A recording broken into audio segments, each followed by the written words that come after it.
what's up? It's your boy, your dude, your man, your friend, most importantly, NEWBOY, aka Strider, aka a million other names, because I can't decide. I'm extremely indecisive. Don't ask me to go out to eat because you're gonna hate it. I wanted to do something on the song that I've been listening to a lot lately. So if you are a fan of this newfound hyperpop genre, you may know who Glaive is. Yeah, Glaive. Glaive is great. Glaive is a really, really talented artist, super young, up and coming, and they have a really great song called ASTRID, and I really just have taken a liking to it. I love the way their voice sounds. I think the instrumental is super solid, and so I wanted to do a tutorial on how to sound like Glaive, or at least the closest thing that I can get to it. So here's my stab at the song ASTRID. If you're a fan, be sure to like, subscribe, leave a comment if you have any questions, and if you want to know like each individual note, or if you have any like type of questions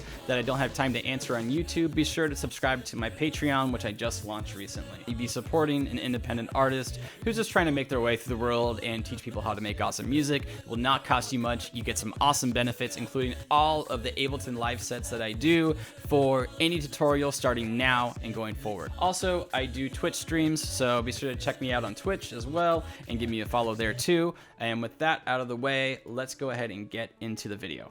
All right, y'all, let's check out the song.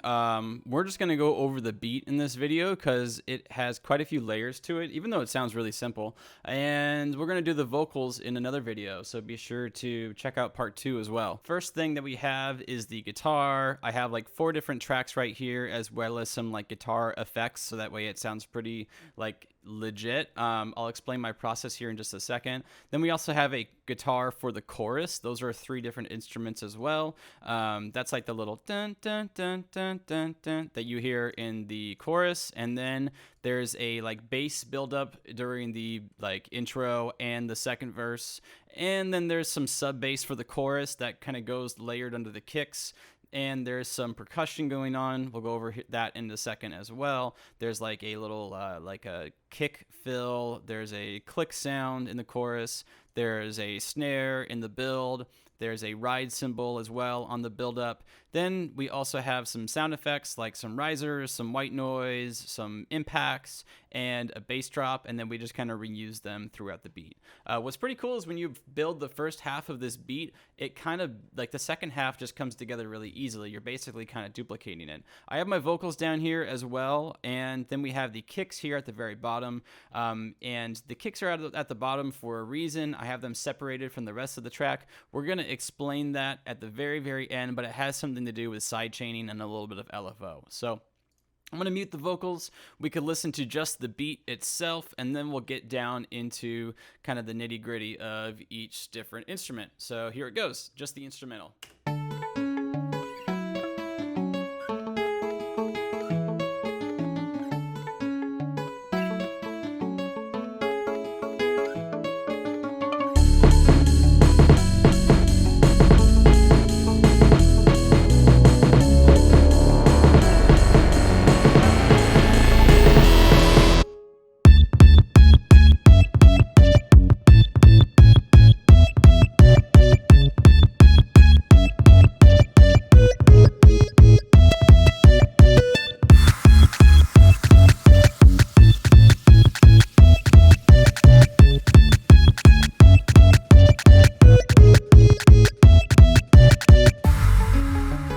Okay, so that's basically the entire beat. It kind of just repeats itself at the end.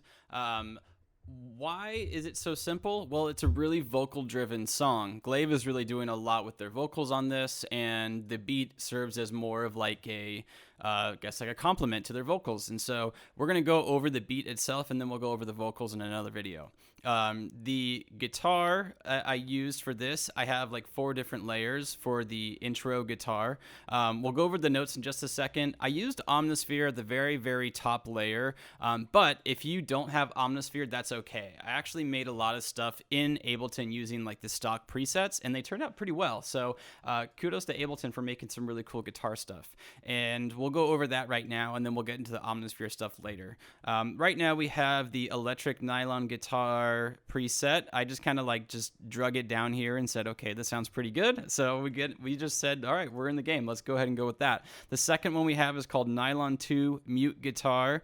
I don't think I did anything to the like effects or anything, and to be honest, I've never used these until now, even though I've been using Ableton for a while. And then we have the Nylon 2 Mute Guitar down here as well. Note the volume on here is not automated or anything, but we do have it at like -16, -17 dB for the very bottom one, and then -13 and -13 over here. The reason why I separated all these is because it's easier for me to control, easier for me to see, and I separated like the higher melodies and the lower notes, and like that are kind of more bassy and stuff, because they have like different tones, and to get them to sound more real and more like a real guitar, I think having different types of tones is going to be pretty important. And then these two, the Omnisphere up here is also going to be just like all the high notes and stuff. So let's just do a little breakdown. I'm going to turn the metronome on so you guys can kind of follow along. And here are all of the notes. As you can see, this is what it would normally look like. Everything is going to be in A major, by the way, at 170 BPM. And if I hit fold, we can just see the notes that I'm doing. There's like C sharp, B, A, G sharp, E, D, C sharp, A, and E. If you want to actually get this stuff faster, let's say you don't want to put every single note in here all the way, that's totally fine. Just subscribe to me on Patreon. If you become a patron of mine, then you're going to get the entire live set to download, and that will be for every single tutorial that I come out with after this tutorial. So you can get all of that stuff just by becoming a patron. There's tons of great benefits for that as well. I'm not going to talk too much about it because I just want to get into the tutorial, but just wanted to mention that if you want to kind of bypass all of that, you can get the notes like that really easy. So here are the notes. I'm going to go ahead and just play it right now.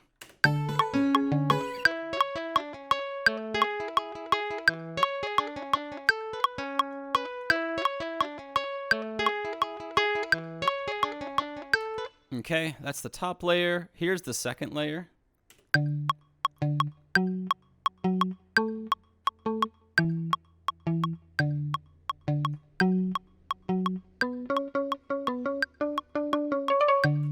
Pretty cool. And then we have the bottom layer right here.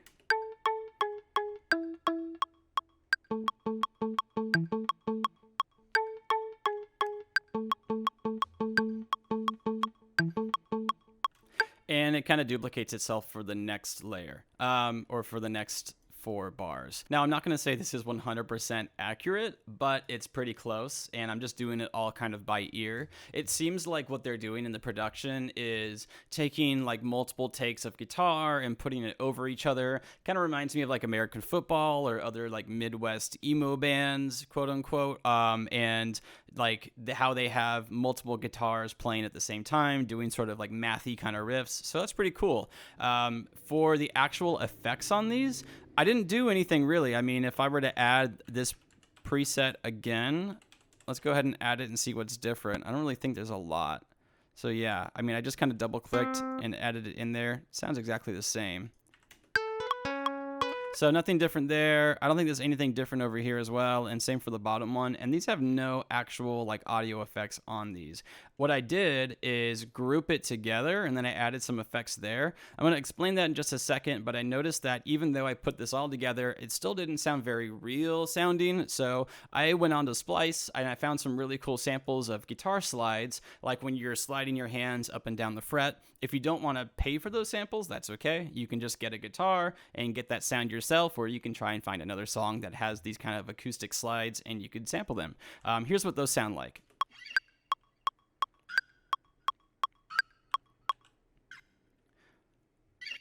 As you can see, it's pretty quiet. If I were to turn it up, you could hear it more.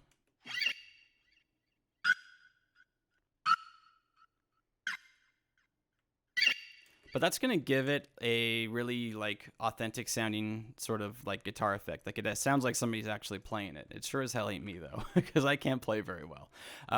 On top of the group, we have all of the effects right here. We have a saturator at 5.63 dB on the drive, 29.7 on the bass. I kind of see the bass as like the overall like brightness versus like bassiness on there. So if you want to add a little more brightness, quote unquote, I usually play with the bass, and that adds more like distortion and, you know, color and stuff. And then for depth, I have it at 8.38. I was just kind of messing with the sound, and I got it to sound the way I wanted to just by playing with that. And then the EQ, we have a mid-side EQ, nothing really going on the side part, just the mid. We have a roll-off on band number 8 at around 5,000 hertz, and then a little bump right here on band number 2 at 182 hertz. A little dip right here in the mids at 1,000 hertz.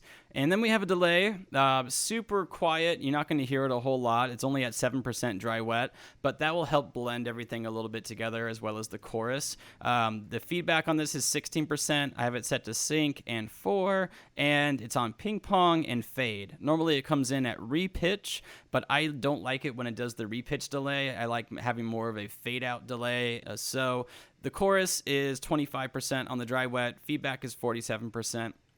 You can listen to what it sounds like if I turn the chorus up. It really kind of blends things together more, to the point where it sounds kind of like very 80s sounding, I guess you could say.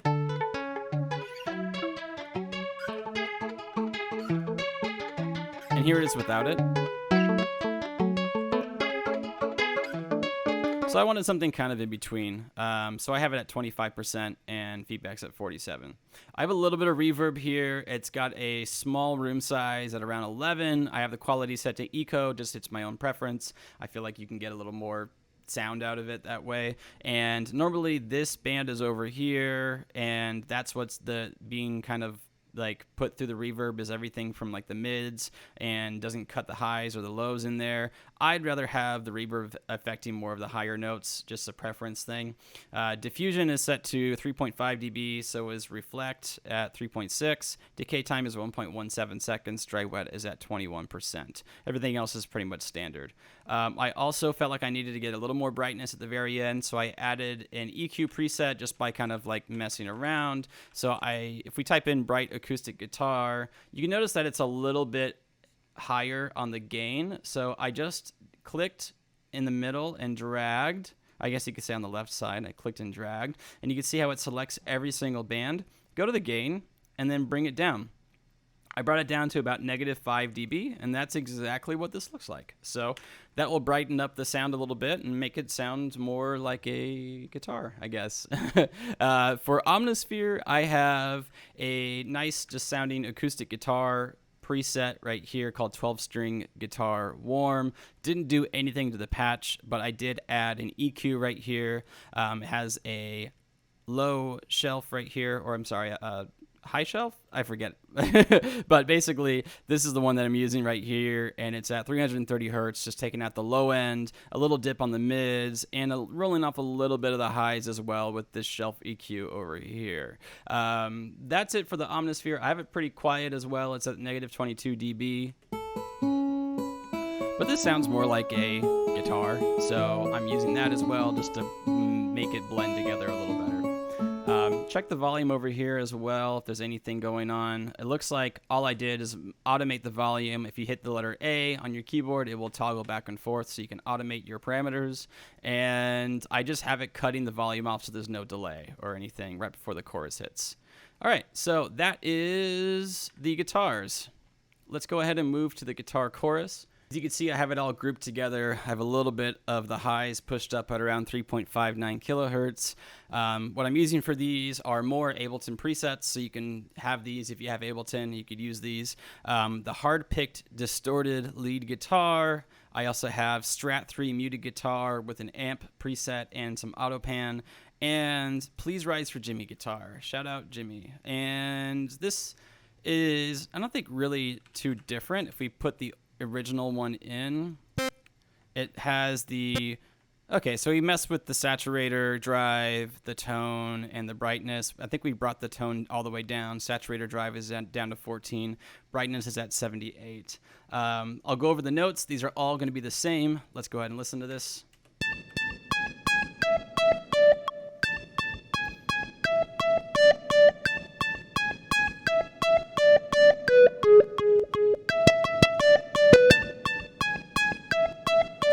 And that's pretty much it. The ending part right here is a little bit different too. But overall, it's pretty much the same, and that's going to duplicate for the rest of the beat as well. So hope you enjoy that. Let's go ahead and see what we did for the rest of the guitar stuff. This is going to be pretty much the same. I don't think this is any different. If we try and see what's going on here.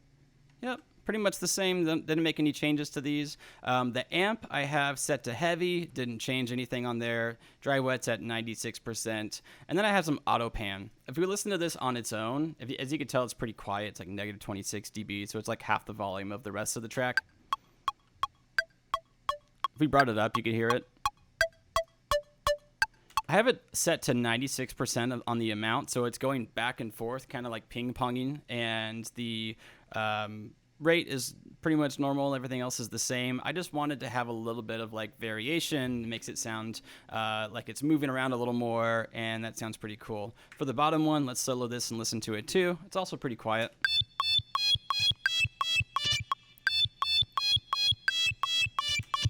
Okay, so that sounds pretty cool. If we put the original one in, let's see if there's anything different.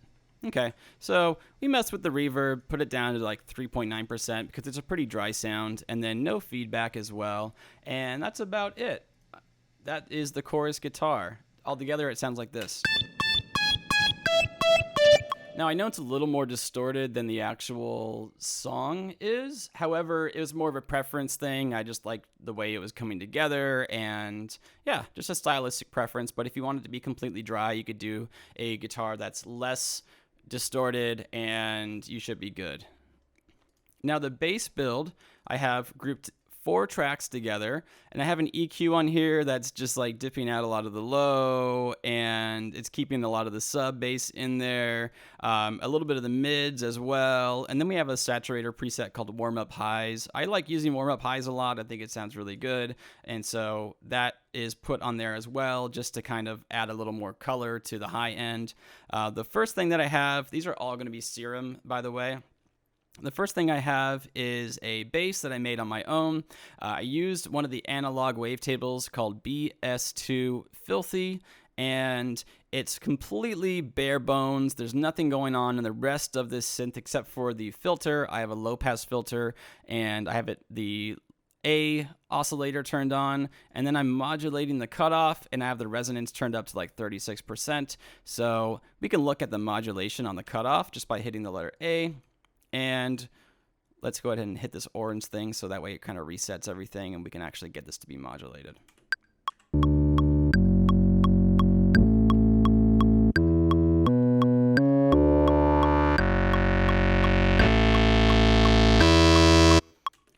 I'm also modulating the volume. It's starting off at like negative 12 dB, and then it's getting higher and higher to like negative 5 dB. So yeah, that's pretty cool. It looks like I forgot to do that on the second half here. So let's go ahead and do that right now too, just so it sounds congruent across all sides, and that should be good. Awesome. We didn't do it for the bottom two, and I'll explain that here in just a second. Right below the first bass filter, we have a kind of like the same thing. It's going to be the exact same thing, nothing different about it. Same saturator stuff right there, except I did have it go like -5 on the drive because it was coming in too hot. The bass is pretty much at 0, and the auto filter is put on here because I wanted a filtered sound. So you can kind of listen to what that sounds like. We'll play the second half because it kind of is more obvious.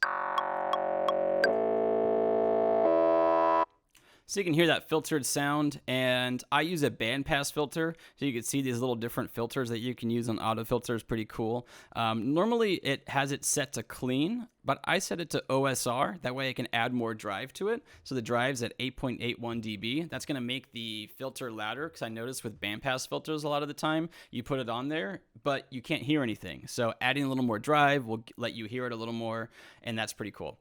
LFO is at 17.1. And the filter is at around 1.43 kilohertz. Resonance is at 61%. So that's that. Then below it, we have a really basic analog BD sign with the filter. Sounds like this. Just a simple sub-bass filter. You can go into analog. It's the third one down. It should be there for anybody who has Serum. So that's awesome. Just adds a little more sub bass in there, but something was still missing. So I needed to add a little more bass to add a little more body to it. So what do? I use one of my favorite bass presets. It is the Flume Reese preset. I'm pretty sure you can find this on Splice, so go ahead and check that out.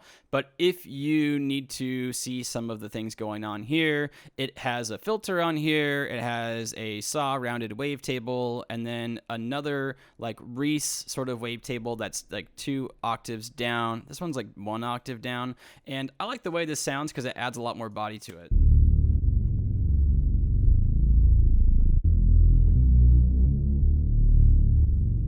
So that's pretty cool. Feel free to make your own Reese bass as well, or check out a tutorial on how to make that. I'm not going to go too into detail about that right now for the sake of time. This saturator's turned off, so we don't even need that. We can delete that. And that's the bass build, so let's close that. All right, we're going to move on to the chorus, where we have some sub bass along with some percussion, some effects, and a kick, and the chorus guitar. So we already went over the chorus guitar. Let's go over the sub bass. As you can see, I have it grouped here so I can add some effects to the entire group, and it's just a little roll off on the highs, a little bit on the lows, but not too much, and a little bit of warmth added with some saturation. So that's pretty cool.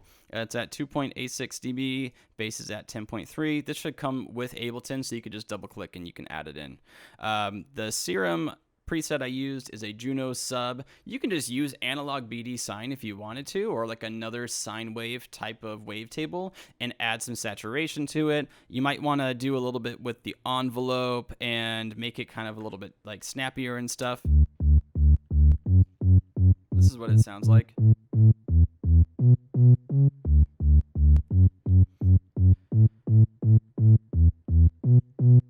And then the second one is another 808 preset I used called Mobass.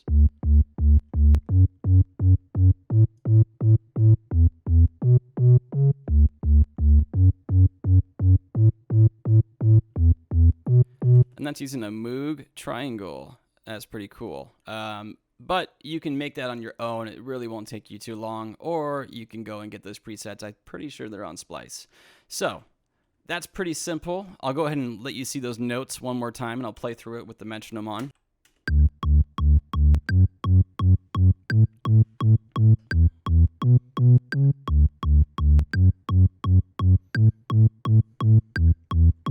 And we have the percussion. So I have them all grouped together. No effects on the group. We have a kick fill that sounds like this. I'm going to play it with the kick and the sub as well, so you can see how it fits in rhythmically.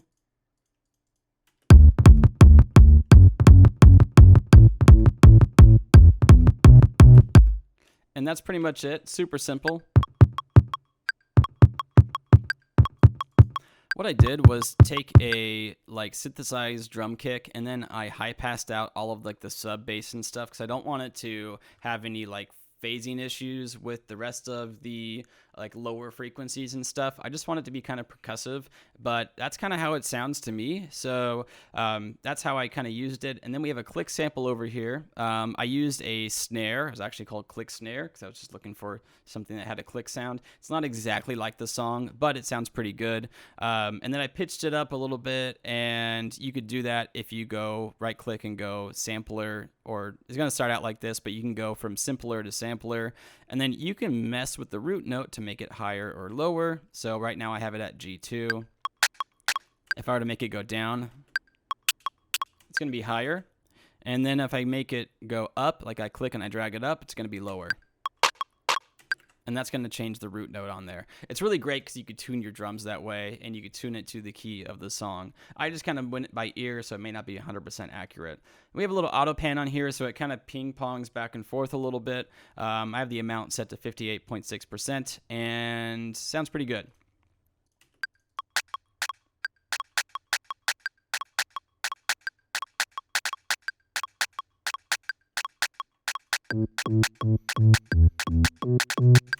Yeah, so that's awesome. In the build-up, we have a snare and a ride on the percussion. I'm going to play this with the bass, so that way you can hear the bass along with the percussion for some context.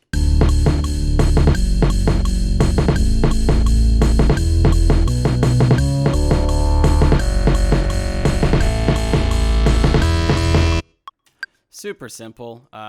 What I have for the snare is just like a basic snare sample. If we just kind of like reverse engineer and look this up, sounds like that. But I did a low pass on it with a little bit of growth going on under the modulation. As you can see, band number 8 grows a little bit. I also took out a lot of the lows, so that sounds pretty good. On the second part, there's a little bit of like a fill, and I pushed the band number 8 all the way up, so you can hear the entire snare sample. It sounds like this. And with the entire song, it sounds like this. So yeah, there also is like a little thing right here with the kick fill earlier. Just a little 16th note fill, like that, and we're good to go. The ride cymbal, I don't think I really did anything other than like a little like EQ shelf right here, and I took off some of the highs, so that way it's not too intrusive, and this is what it sounds like on its own. I just modulated the volume so there's no echo, because it has a little bit of a tail on here. And that's it. I should probably do that over here too. Okay, cool. All right, so the last couple things that we have are the effects and the kicks, and we're going to explain that here really quick. So for the effects, I have some risers, some white noise. We'll listen to each one of these here with like the entire song. So here it is right here.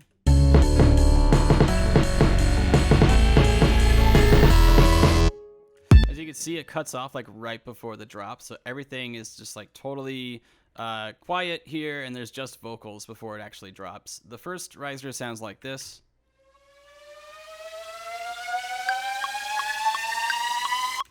And then the white noise sounds like this.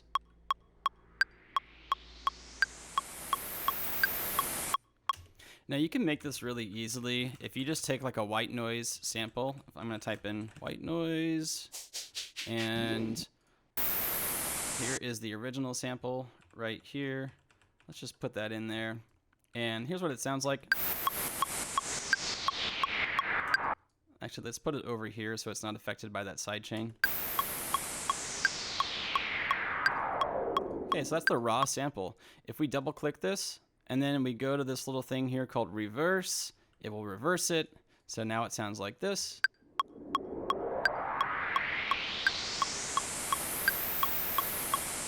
Pretty awesome, but it's a little too loud in the beginning. So we're gonna just like take this little fade thing right here, drag it over, and then we're gonna take this part in the middle and drag that over too. And as you can see, these look totally identical. Awesome. So that's how you do like a riser if you don't have one already. You can just make one from like a impact noise or something like that. And then we have some other impacts over here. They come in on the offbeat like this.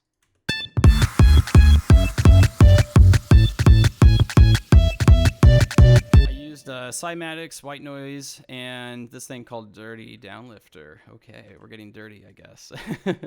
Note that I have these pretty quiet as well, like -22 dB and -29 dB. Let's go ahead and make this a little smaller, squish that. And the first one sounds like this.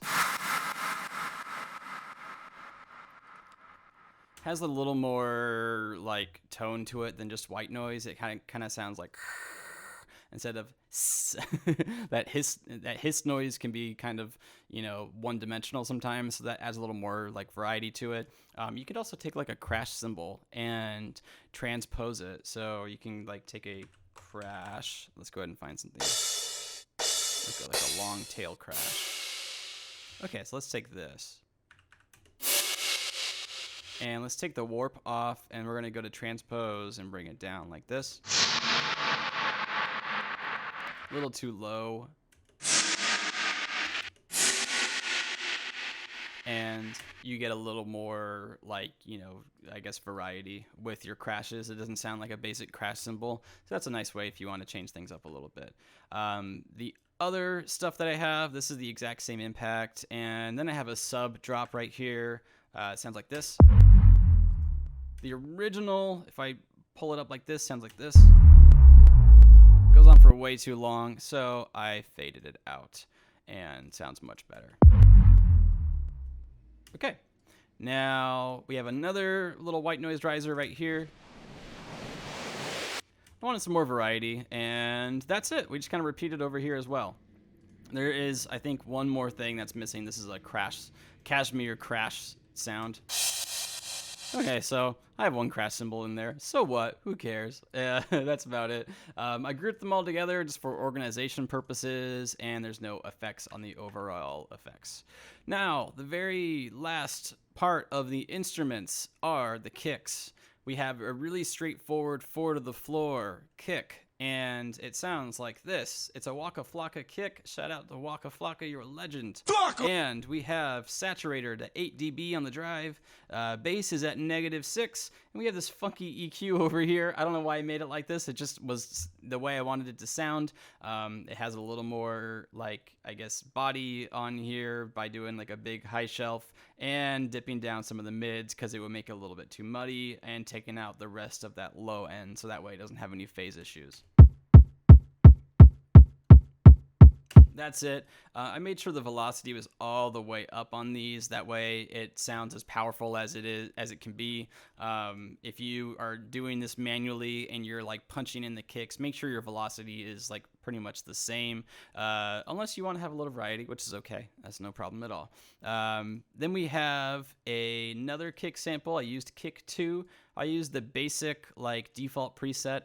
The only thing I did though is I noticed normally it has like a really long tail. If you go over from pitch to amp, this will change the design of that kick sample. Let's listen to it right now.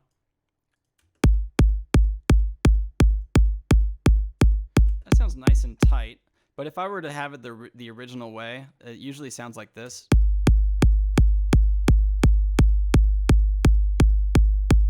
And if you're a headphones user or you have speakers on, you can hear how much of a subtail that has. You could also see it visually right here. So I want to make that a little tighter. I'm going to take this and turn that down a little bit, and now the rest of that tail is gone. It's much tighter now. Okay. That's the kick. The last thing that we have is a sidechain.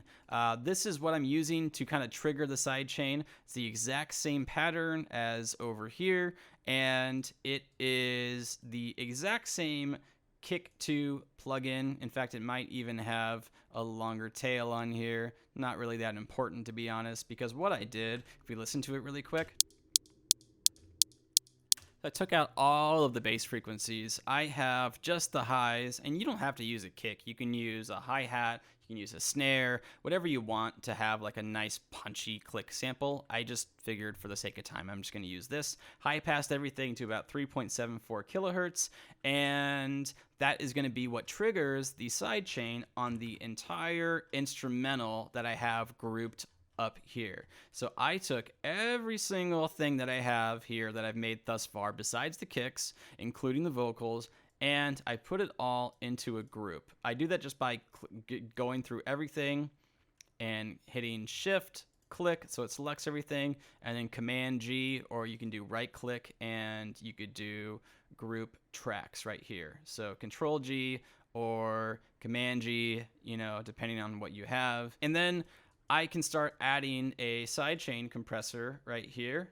All right, so if we just put compressor on here, you open up this little arrow, you have the opportunity to sidechain stuff. So activate the sidechain, and then you're gonna select where you want your audio to come through. That's gonna cause all of the ducking. So let's go ahead and pick sidechain kick, and then every time that kick comes through, it's gonna send an audio signal to this compressor, and if we pull our threshold down, it's gonna react to that every single time. Notice how the audio comes through and it's doing that 4 to the floor kick. Okay, now you may not be able to hear it too much, but if we turn the attack down and this gain up a little more, you can see that ducking is pretty intense. So I already have it over here as well. I have my sidechain settings right over here. I have the attack at like 0.1 milliseconds. Ratio's at 1.94-ish. And That's about it. I didn't do a lot with the sidechain, to be honest, because I'm not as big of a fan of the sidechain as I am the LFO tool. So the LFO tool is really what I think helped me add like a pumping effect to like have that weird like ducking effect that they're using in the track. If you notice, it's not just like all blasting out. If I played this without it, here's what it would sound like.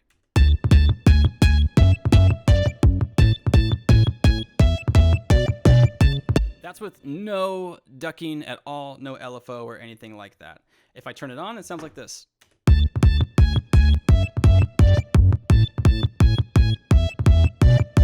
So that's with 2 LFO tools going on the chorus. I have it automated so it only goes on for the chorus and a little bit of the second verse for the first one, and then for the second one only on the chorus. Let's go ahead and undo that. As you can see, I have my LFOs shaped. Normally they come through.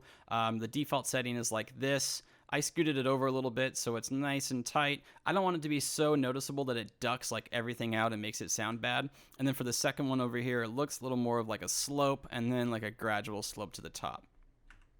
That's about it for the LFO tools. I highly recommend using those though, especially if you make like EDM, house, anything that you want to have like a cool effect like that. I love using it on like so many different types of instruments. You can experiment a ton with it, and I think it's really, really great. So yeah, give that a shot and let me know what you think.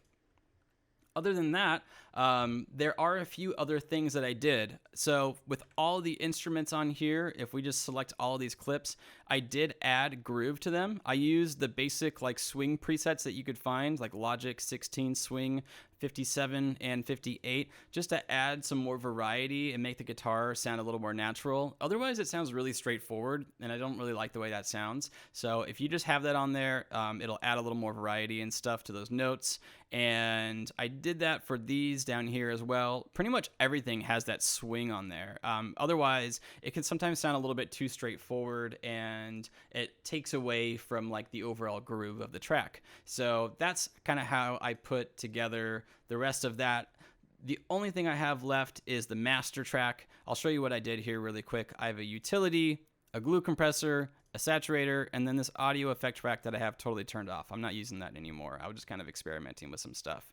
I have all my tracks set really low, so the glue compressor brings the volume back up without adding too much unnatural compression per se, if that's even a term. But basically, it just brings the volume up, and then I have a saturator to provide some distortion on there because I noticed the track has some clipping, and I think that clipping's pretty intentional. I've noticed that happening in a lot more tracks lately. I think it sounds really cool. So I have the saturator at 2.86 dB analog clip, 4 on the bass, and 41% on the dry wet. So it's not too distorted, but it's fairly noticeable. And then for the utility, I automated the gain. This will make the drop sound bigger. I have the drop kind of at like 0 dB, so that's at like, 100% full blast. But the intro is at -4.5 dB-ish, and the buildup is at almost -3 dB. So it makes a noticeable shift from going from that transition from the buildup to the drop. You can see kind of how that changes over here.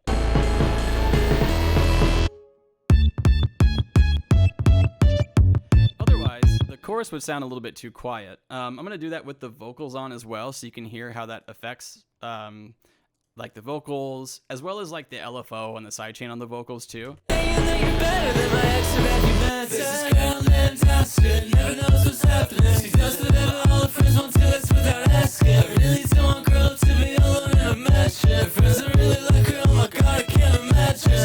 So that's just kind of like some mixing stuff that I did at the end. Not a whole bunch of intensive mixing though. I just wanted to show everybody how I put this together. I know the vocals are pretty scratch vocals. They're nothing like incredible. I'm definitely not as good of a vocalist as Glaive. Shout out to Glaive for having a really awesome, beautiful voice, really authentic sounding. So good for them. And I think that's pretty much it. I'm going to go ahead and play through it one more time so you guys can listen to it. And yeah, that's about it. Hope you guys enjoyed. If you have any questions, leave a comment below. Be sure to leave a like if you enjoyed this. And Subscribe, get notifications turned on, so if I drop something new, you know, because YouTube doesn't always recommend. And if you want any of the MIDI, the audio effects, presets, or anything like that, feel free to subscribe to my Patreon. If you become a patron, then you're going to get all sorts of benefits, including the Ableton live sets for any tutorials starting from here and any future ones that I have. If you want to listen to the vocals, or if you want to see how I did those vocals, check out my next video coming soon, and it's going to go over all the vocals and stuff. So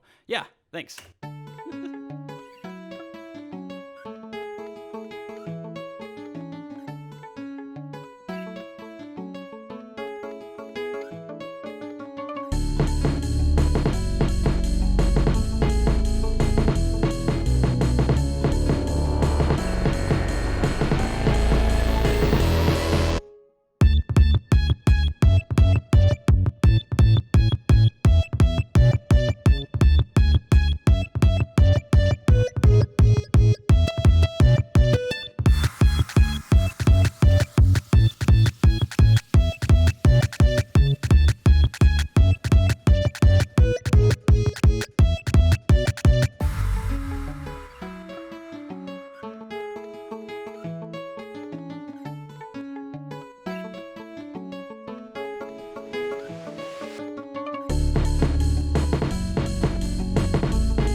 And I just faded it out in the master right at the very end. All right, thanks a lot, guys.